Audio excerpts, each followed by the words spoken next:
ऐ मोहम्मद सल्लल्लाहु अलैहि वसल्लम, जो कपड़े में लिपट रहे हो, रात को कयाम किया करो मगर थोड़ी सी रात, यानी निस्फ रात या उससे कुछ कम या कुछ ज्यादा, और कुरान को ठहर ठहर कर पढ़ा करो।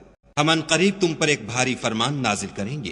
कुछ शक नहीं कि रात का उठना नफ्स बहीमी को सख्त पामाल करता है और उस वक्त जिक्र भी खूब दुरुस्त होता है। इनके वक्त तो तुम्हें और बहुत से शगल होते हैं, तो अपने परवरदिगार के नाम का जिक्र करो और हर तरफ से बेताल्लुक होकर उसी की तरफ मुतवज्जे हो जाओ। वही मशरिक और मगरिब का मालिक है और उसके सिवा कोई माबूद नहीं, तो उसी को अपना कारसाज बनाओ। और जो जो दिल आजार बातें ये लोग कहते हैं उनको सहते रहो और अच्छे तरीक से उनसे किनारा कश रहो।